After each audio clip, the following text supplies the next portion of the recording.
Hello दोस्तों, study with अनु में मैं अनु आपका स्वागत करती हूँ। और आज है हमारा पार्ट पार्ट तो हम समसामयिकी क्रॉनिकल कर रहे हैं। मैं बोल रही हूँ पार्ट है, तो हम समसामयिकी क्रॉनिकल कर रहे हैं। तो मई मंथ की हम मैगजीन कर रहे हैं, जहाँ सबको पता ही आप देख सकते हैं। तो हम इसमें कुछ पार्ट कवर कर चुके हैं। तो मैं आपको बता देती हूँ कि आज हम कौन सा पार्ट करने वाले हैं। मैं इस पर थोड़ा सा सोचने लग गई। तो मैं आपको बता देती हूँ, हम राज्य समाचार कंप्लीट कर चुके हैं, राष्ट्रीय कंप्लीट कर चुके हैं, आर्थिकी कंप्लीट कर चुके हैं, अंतर्राष्ट्रीय कंप्लीट कर चुके हैं, विज्ञान और प्रौद्योगिकी कंप्लीट कर चुके हैं, पर्यावरण एवं पारिस्थितिकी कर चुके हैं, रिपोर्ट एवं सूचकांक कंप्लीट कर चुके हैं और योजना एवं कार्यक्रम भी कंप्लीट कर चुके हैं। तो हम यहाँ से 8 पार्ट कंप्लीट कर चुके हैं और एक पार्ट हमारा कंप्लीट हो चुका है, जो मैंने क्वेश्चन आंसर सीरीज कराई थी इसी मैगजीन से। तो वो भी हो गया। तो हमारे यहाँ पे 9 पार्ट्स कंप्लीट हो चुके हैं। तो आज हम अपना 10 नंबर पार्ट करने वाले हैं, बैंकिंग, वित्तीय सेवा एवं बीमा। ठीक है, तो चलिए स्टार्ट करते हैं। तो स्टार्ट करने से पहले अगर आप मेरे चैनल पर नए हैं तो स्टडी विद अनु को सब्सक्राइब करिए और दूसरों के साथ इसको शेयर करिए, ताकि दूसरों को भी थोड़ी सी हेल्प हो जाए। ठीक है, तो आपको बस थोड़ा सा जो है ना दूसरों के साथ शेयर कर देना है, ताकि उनकी भी हेल्प हो जाएगी अच्छे से। तो बस इतना ही करना है। और मुझे लगता है मैंने कुछ ज़्यादा ही नीचे तक इसको हाँ, यहाँ पहुँच गए हम। तो हमें आज करना है BFSI, बैंकिंग, वित्तीय सेवा एवं बीमा। ठीक है, तो इसके साथ साथ मैं पूर्वालोकन सीरीज भी करा रही हूँ और मॉडर्न इंडियन हिस्ट्री का भी पूर्वालोकन सीरीज चल रही है, पॉलिटिकल साइंस की भी चल रही है। तो अब हमारी modern Indian history almost finish होने वाली है। अब कुछ ही दिन के बाद ये फिनिश हो जाएगी, तो उसके बाद मैं नया सब्जेक्ट शुरू कराने वाली हूँ। अब मैं आपको बता देती हूँ कि नया सब्जेक्ट्स मैं पूर्वालोकन सीरीज से नहीं स्टार्ट करा रही हूँ। अगर आप लोगों की डिमांड होगी तो पूर्वालोकन सीरीज से स्टार्ट होगा, नहीं तो मैं यूथ कॉम्पिटिशन की जो 2024-25 के सॉल्व पेपर आया है मैं वो करवाने वाली, क्योंकि अब टाइम ज़्यादा नहीं बचा। तो जितना ज़्यादा हम क्वेश्चन करेंगे, जितना ज़्यादा हम रिवाइज करेंगे, सॉल्व पेपर्स लगाएंगे, उतना ही ज़्यादा हमारे लिए सही अच्छा रहेगा। तो इस समय प्रैक्टिस का टाइम है, तो वही कर रहे हैं हम।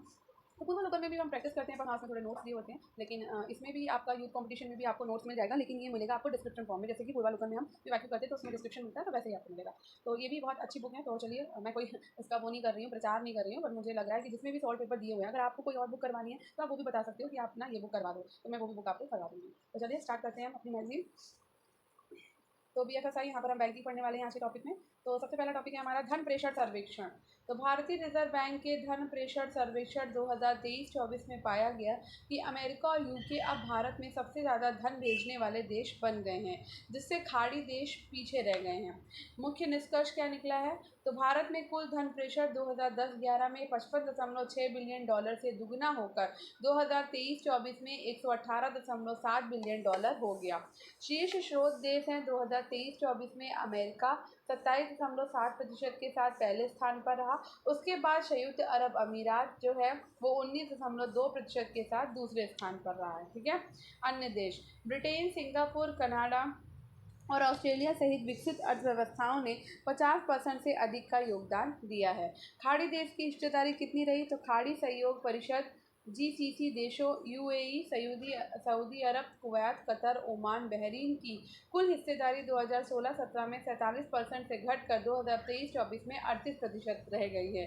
राज्यवार वितरण: शीर्ष प्राप्तकर्ता महाराष्ट्र, केरल, तमिलनाडु, तेलंगाना और कर्नाटक हैं। ठीक है, नेक्स्ट भारतीय छात्र विदेश में कुल 1.34 मिलियन छात्र। तो शीर्ष गंतव्य कनाडा, अमेरिका में, यूके में और ऑस्ट्रेलिया में। तो कनाडा में 32% है, अमेरिका में 25.3% है, यूके में 13.9% है, ऑस्ट्रेलिया में 9.2% है। अब आते हैं PMIS मोबाइल ऐप पर। तो इसके बारे में अच्छे से पढ़ लेते हैं, ये थोड़ा इम्पोर्टेंट है। सेकेंड, तो ये आपका इम्पोर्टेंट है। तो PMIS मोबाइल ऐप, तो 17 मार्च 2025 को केंद्रीय वित्त मंत्री निर्मला सीतारमण ने प्रधानमंत्री इंटर्नशिप योजना PMIS के लिए एक अलग मोबाइल ऐप लॉन्च किया है। इसका उद्देश्य आवेदन प्रक्रिया को सरल बनाना है और उम्मीदवारों को नए अपडेट से अवगत रखने के लिए रियल टाइम अलर्ट प्रदान करना है। तो पहले तो ये जान लीजिए कि PMIS क्या है। तो PMIS एक मोबाइल ऐप है और इसका फुल फॉर्म है प्रधानमंत्री इंटर्नशिप योजना। ठीक है, ठीक, तो इसका उद्देश्य भी हमने जान लिया। अब आगे बढ़ते हैं। तो PMIS योजना घोषणा केंद्रीय बजट 2024।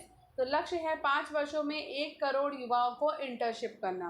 मासिक वृत्ति सरकार से 4500 यानी 4500 माह प्लस कंपनियों से 500 माह CSR के तहत। योग्यता क्या है? 10वीं पास अनिवार्य, लेकिन IIT IIM स्नातक व व्यावसायिक योग्यता CA शामिल नहीं है। ठीक है, पहला परपेचुअल बॉन्ड लॉन्च। तो 20 मार्च 2025 को सरकारी स्वामित्व वाले कंपनी अक्षय ऊर्जा विकास एजेंसी लिमिटेड IREDA ने अपना पहला परपेचुअल बॉन्ड लॉन्च किया। ठीक है, ये याद रखना है। इस बॉन्ड के जरिए से रिन्यूएबल एनर्जी फाइनेंशियल कंपनी एक 1247 करोड़ रुपए जुटाएगी। ठीक है, ये बॉन्ड 8.4% के वार्षिक कूपन रेट पर जारी किए गए हैं। अब आ जाता है प्रोजेक्ट हक। तो प्रोजेक्ट हक लॉन्च हो गया है। तो 6 माह ठीक है, तो 6 मार्च 2025 को HDFC बैंक ने भारतीय वायुसेना IAF के पेंशन भोगियों, दिग्गजों और उनके परिवारों को सहायता और सेवाएं प्रदान करने के उद्देश्य से प्रोजेक्ट हक हवाई अनुभव कल्याण केंद्र शुरू किया है। इसकी साझेदारी तो बैंक ने सहायक वायुसेना अध्यक्ष, लेखा एवं वायु सैनिक कार्यालय व CSE अकादमी के साथ MOU किया। प्रारंभिक चरण है। तो वायुसेना इकाइयों में 25 केंद्र प्रस्तावित हैं। प्रमुख शहर हैं नई दिल्ली, बेंगलोर, गुड़गांव, पुणे, सिकंदराबाद, गुवाहाटी, जोधपुर और चंडीगढ़। अब आते हैं SBBI अस्मिता लॉन्च। तो 8 मार्च 2025 को अंतर्राष्ट्रीय महिला दिवस के अवसर पर भारतीय स्टेट बैंक SBI ने महिलाओं के लिए 2 उत्पाद लॉन्च किए हैं। एक लॉन्च किया है SBI अस्मिता और दूसरा लॉन्च किया है नारी शक्ति। तो SBI अस्मिता ये महिलाओं के नेतृत्व वाले सूक्ष्म, लघु और मध्यम उद्यमों MSME के लिए एक संपार्श्विक मुक्त डिजिटल ऋण है। ठीक है, तो ये डिजिटल ऋण है। नारी शक्ति यह एक प्लैटिनम डेबिट कार्ड है। नारी शक्ति, ठीक है, इसका उद्देश्य महिलाओं के बीच वित्तीय समावेशन और उद्यमशीलता को बढ़ाना है। ठीक है, नेक्स्ट, भारतीय स्टेट बैंक SBI भारत का सबसे बड़ा सार्वजनिक बैंक है। इसके बारे में थोड़ा सा जान लेते हैं। और भारतीय स्टेट बैंक की स्थापना कब हुई थी? तो 1806 में हुई थी। कहाँ हुई थी? तो बैंक ऑफ कोलकाता के रूप में हुई थी। राष्ट्रीयकरण हुआ 1955 में स्टेट बैंक का, और नया नाम क्या मिल गया? भारतीय स्टेट बैंक मिल गया। और भारतीय स्टेट बैंक का मुख्यालय कहाँ पर है? तो मुंबई, महाराष्ट्र में है। वर्तमान अध्यक्ष हैं इसके चल्ला निवासुलु शेट्टी। ठीक, तो भारतीय स्टेट बैंक भारत का सबसे बड़ा सार्वजनिक बैंक है। इसकी स्थापना 1806 में हुई थी बैंक ऑफ कोलकाता के रूप में। इसका मुख्यालय मुंबई, महाराष्ट्र में है। और इसका राष्ट्रीयकरण कब हुआ? तो 1955 में हुआ था, भारतीय स्टेट बैंक के नाम के रूप में। और इसके वर्तमान अध्यक्ष हैं चल्ला श्रीनिवासुलु शेट्टी। ठीक है, अब आगे बढ़ते हैं। Bond central portal launch. तो भारतीय प्रतिभूति और विनिमय बोर्ड ने कॉरपोरेट बॉन्ड से जुड़ी सभी सूचनाओं को एकीकृत करने और पारदर्शिता बढ़ाने के उद्देश्य से बॉन्ड सेंट्रल नामक एक केंद्रीकृत डेटाबेस पोर्टल लॉन्च किया। हाँ, सॉरी फॉर इंटरप्शन। चलिए फिर से स्टार्ट करते हैं। तो बॉन्ड सेंट्रल पोर्टल लॉन्च किया गया। भारतीय प्रतिभूति और विनिमय बोर्ड ने कॉरपोरेट बॉन्ड से जुड़ी सभी सूचनाओं को एकीकृत करने और पारदर्शिता बढ़ाने के उद्देश्य से बॉन्ड सेंट्रल नामक एक केंद्रीकृत डेटाबेस पोर्टल लॉन्च किया। इसे OBPP एसोसिएशन ने स्टॉक एक्सचेंजों और डिपॉजिटरी संस्थानों के सहयोग से विकसित किया। ये आम लोगों के लिए निःशुल्क उपलब्ध होगा और निवेशकों को बेहतर निर्णय लेने में मदद करेगा। नेक्स्ट, तो यहाँ पर ये वाला टॉपिक होता है खत्म। और अब हम एक टॉपिक और कर लेते हैं, उद्योग एवं व्यवसाय। ठीक है, तो भारत और न्यूजीलैंड के बीच मुक्त व्यापार समझौता FTA भारत और न्यूजीलैंड ने 16 मार्च 2025 को 10 वर्षों के अंतराल के बाद समग्र और परस्पर लाभकारी मुक्त व्यापार समझौते पर वार्ता फिर से शुरू करने की घोषणा करी है। ठीक है, ठीक, तो उद्घाटन बैठक तो नई दिल्ली में केंद्रीय वाणिज्यिक मंत्री पीयूष गोयल और न्यूजीलैंड के व्यापार मंत्री टॉड मैकले के बीच में इसकी बैठक हुई है। और इसका उद्देश्य है द्विपक्षीय आर्थिक संबंधों को मजबूत करना और व्यापार में वृद्धि करना। पृष्ठभूमि क्या रही? तो अप्रैल 2010 में दोनों देशों ने व्यापक आर्थिक सहयोग समझौते CECA पर वार्ता शुरू की थी। गतिरोध 2015 में 9 दौर की चर्चाओं के बाद अनसुलझे मुद्दों के कारण वार्ता स्थगित कर दी गई थी। ठीक है, नेक्स्ट है मुक्त व्यापार समझौता FTA।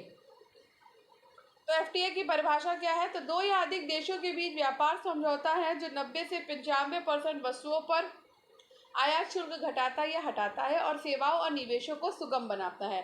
इसका लाभ क्या है? तो निर्यात वृद्धि, निवेश आकर्षण, उपभोक्ताओं के लिए सस्ते और अधिक विकल्प।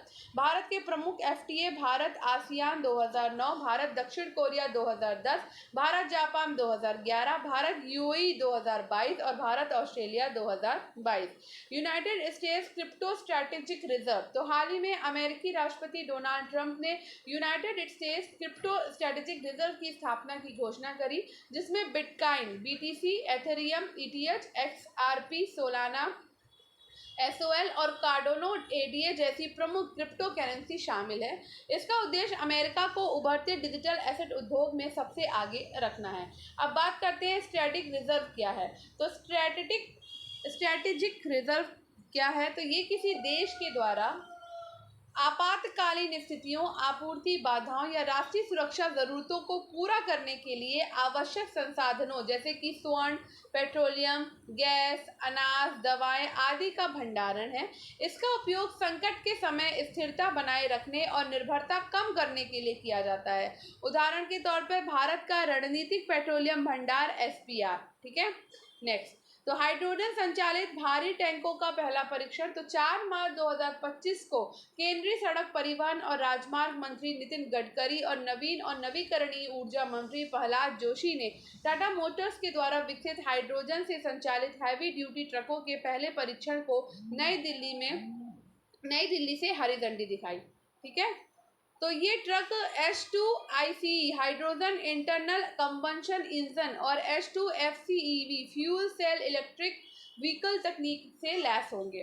तो भारत का पहला निजी पुनर्बीमाकर्ता कंपनी तो हाल ही में भारतीय बीमा विनियामक और विकास प्राधिकरण IRDAI ने प्रेम वत्सा और कामेश गोयल के द्वारा समर्थित वैल्यू एटिक्स री इंश्योरेंस को भारत में पहला निजी पुनर्बीमा लाइसेंस प्रदान किया।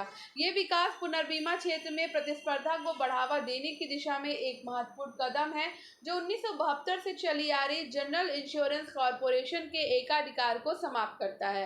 पुनर्बीमा यह एक ऐसी प्रक्रिया है जिसमें बीमा कंपनियां अपने जोखिम का एक हिस्सा किसी दूसरी कंपनी को हस्तांतरित करती है।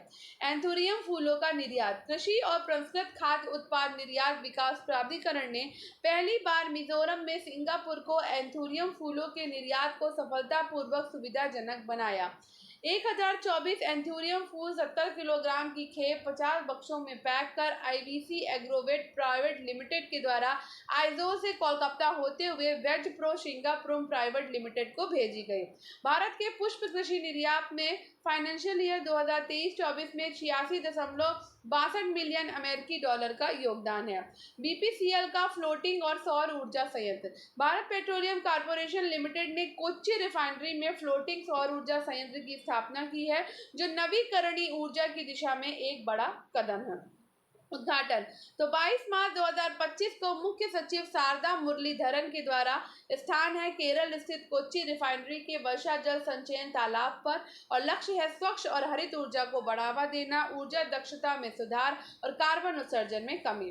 ब्रांड फाइनेंस इंश्योरेंस 100 से 2025 की रिपोर्ट तो हाल ही में जारी ब्रांड फाइनेंस इंश्योरेंस 2025 रिपोर्ट में मुंबई महाराष्ट्र में स्थित LIC भारतीय जीवन बीमा निगम को दुनिया के तीसरे सबसे मजबूत बीमा ब्रांड का स्थान मिला जिसका brand strength index BSI score 88 है। ठीक है, तो LIC वैश्विक बीमा कंपनियों में 12वें स्थान पर और SBI लाइफ 76वें स्थान पर है। पोलैंड स्थित PZU ने 94.4 के BSI स्कोर के साथ पहला स्थान प्राप्त किया। चाइना लाइफ जर्नलिस्ट ने 93.5 के BSI स्कोर के साथ दूसरा स्थान हासिल किया है।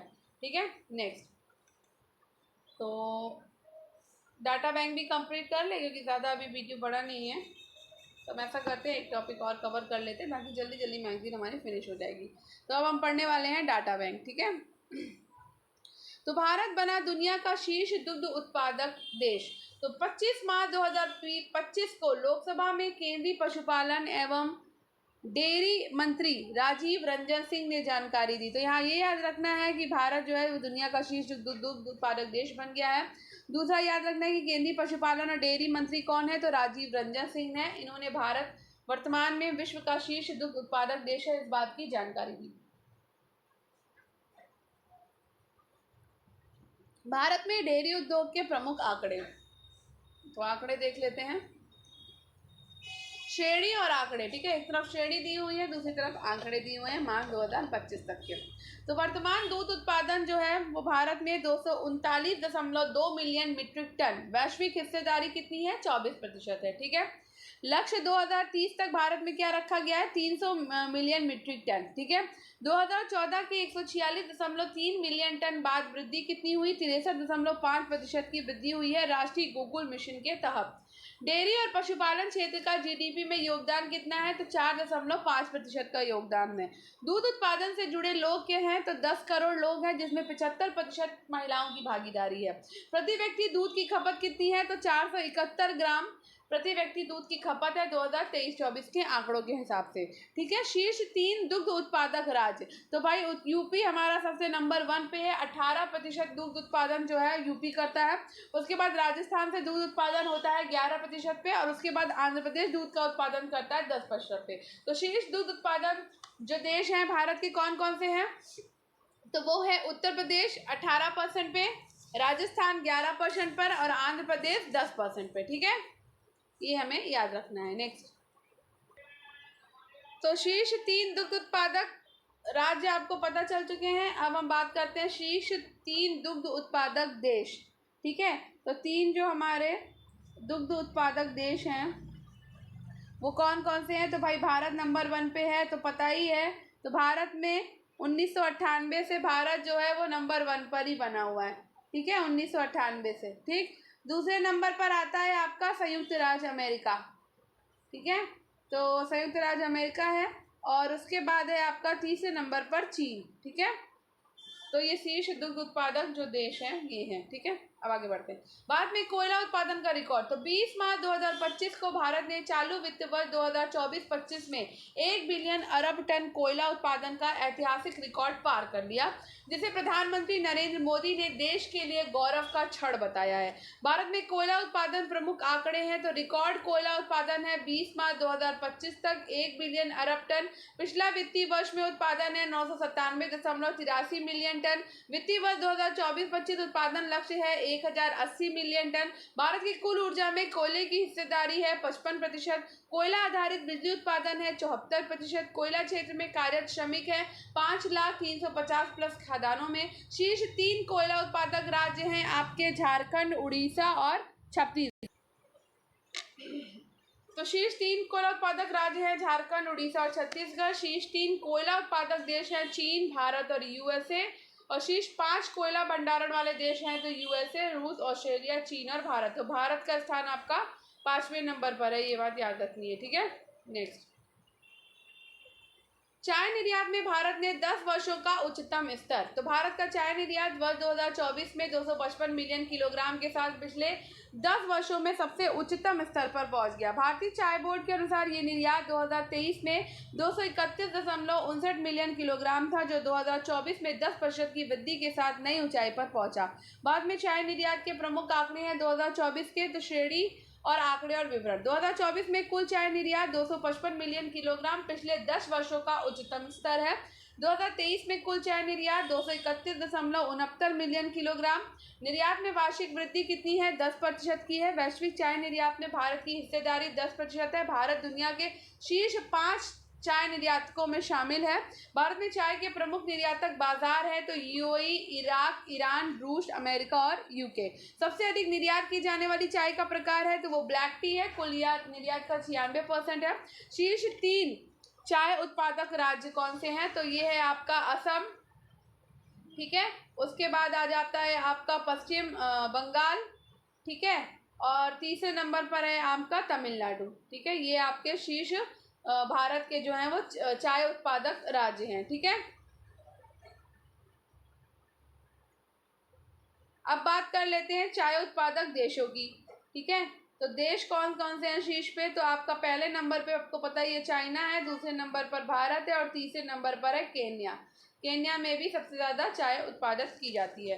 तो भारत में प्रमुख चाय उत्पादक क्षेत्र कौन कौन से हैं ये देख लेते हैं। तो पूर्वोत्तर भारत में असम है, और असम घाटी में कछार असम में, यहाँ पे आपका चाय उत्पादक क्षेत्र है असम का। पूर्वी भारत में राज्य है आपका पश्चिम बंगाल। ठीक है, तो पश्चिम बंगाल सेकेंड नंबर पर है, तो यहाँ पे दोआब्स में, तराई में और दार्जिलिंग में आपका चाय उत्पादन होता है। ठीक है, दक्षिण भारत में आपका तमिलनाडु आता है थर्ड नंबर पर, तमिलनाडु, केरल और कर्नाटक। तो भारत में कुल उत्पादन का 17% जो है वो चाय उत्पादन तमिलनाडु, केरल और कर्नाटक से होता है। रक्षा क्षेत्र में आत्मनिर्भरता की ओर बढ़ा भारत, तो 24 मार्च 2025 को जारी रक्षा मंत्रालय की एक फैक्ट शीट के अनुसार अब 65% रक्षा उपकरण देश में ही बन रहे हैं। पहले भारत 65 से 70% रक्षा उपकरणों के लिए आयात पर निर्भर था। तो अब मुख्य बिंदु और विवरण देख लेते हैं और आंकड़े देख लेते हैं। स्वदेशी रक्षा उत्पादन में वृद्धि है, तो अब 65% रक्षा उपकरण भारत में ही निर्मित हो रहे हैं, जो पहले 65 से 70% आयात पर निर्भर था। 2023-24 में रक्षा उत्पादन आपका 1.27 लाख करोड़ रुपए हुआ। 229 तक जो इसका लक्ष्य है वो 3 लाख करोड़ रुपए का रक्षा उत्पादन करना है।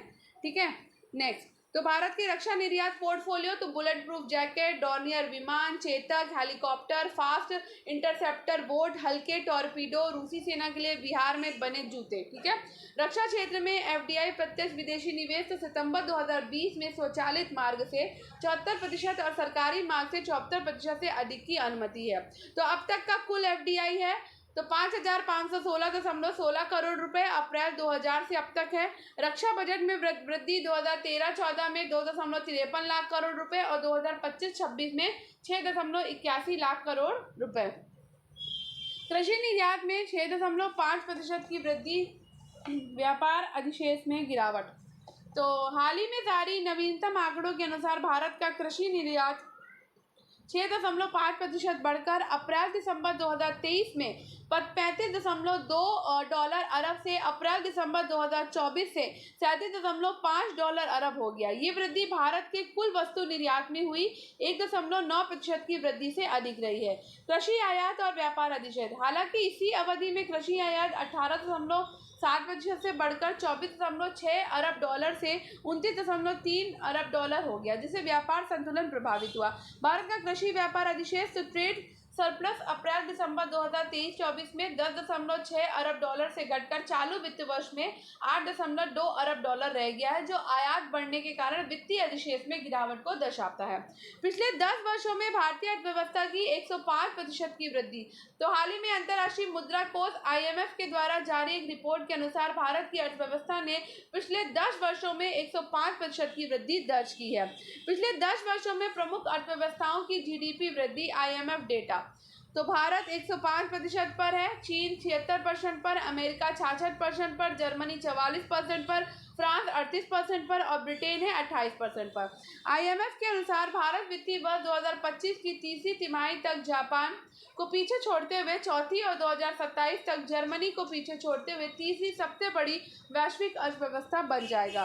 2015 में भारत की GDP $2.1 ट्रिलियन थी, जो 2025 में बढ़कर अनुमानतः $4.3 ट्रिलियन हो जाएगा। भारत 2032 के अंत तक $10 ट्रिलियन की अर्थव्यवस्था बनने की ओर अग्रसर है। तो वर्तमान में विश्व की 3 सबसे बड़ी अर्थव्यवस्था, तो वो है अमेरिका, चीन और जापान। ठीक है, ये आप देख सकते हैं। भारत सरकार के द्वारा प्याज निर्यात पर लगा 20% शुल्क हटाने की घोषणा। तो भारत सरकार ने 22 मार्च 2025 को घोषणा की कि 1 अप्रैल 2025 से प्याज निर्यात पर कर लगाया गया, 20% शुल्क हटा लिया जाएगा। ये शुल्क जो है वो 13 सितंबर 2024 से प्रभावी था। प्याज निर्यात के प्रमुख आंकड़े, तो वित्त वर्ष 2023-24 में कुल प्याज निर्यात 17.17 लाख मीट्रिक टन था। 2024-25 18 मार्च तक निर्यात घटकर 11.65 LMT रह गया। मासिक निर्यात सितंबर 2024 में 0.72 LMT से बढ़कर जनवरी 2025 में 1.85 LMT हुआ है। उत्पादन और आपूर्ति, तो कृषि और किसान कल्याण विभाग के अनुसार 2025 में रबी प्याज उत्पादन 227 लाख मीट्रिक टन होने का अनुमान है, जो 2024 के 192 LMT से 18% अधिक है। भारत के कुल प्याज उत्पादन में रबी प्याज का योगदान 70 से 75% है।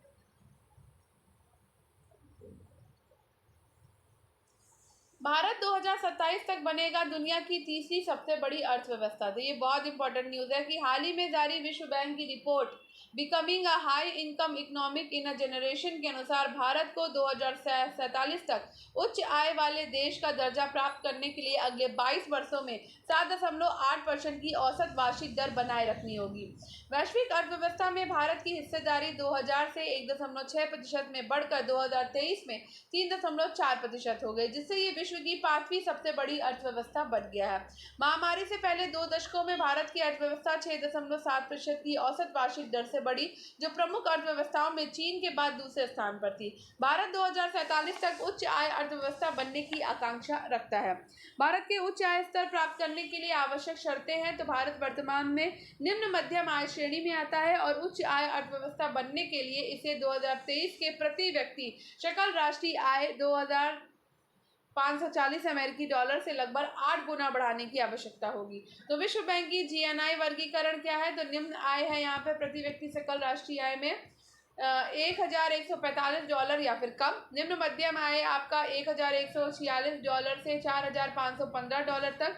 उच्च मध्यम आय है $4516 से $14005 तक। और उच्च आय एचएसआई है $14006 से या फिर इससे अधिक। ठीक है, तो अब यहाँ पर हम करते हैं अपने वीडियो को एंड, और ये सार संक्षेप हम पढ़ेंगे अपने कल के टॉपिक में। तो आई होप आपको आज का वीडियो पसंद आया होगा। तो अगर आपको आज का वीडियो पसंद आया हो तो वीडियो को लाइक शेयर और सब्सक्राइब करें, चैनल को स्टडी विद अनु के साथ बने रहें और इसी तरह पढ़ाई करते रहें। पढ़ाई करते रहिए, सफलता जरूर मिलेगी। धन्यवाद, मिलते हैं कल एक नए टॉपिक के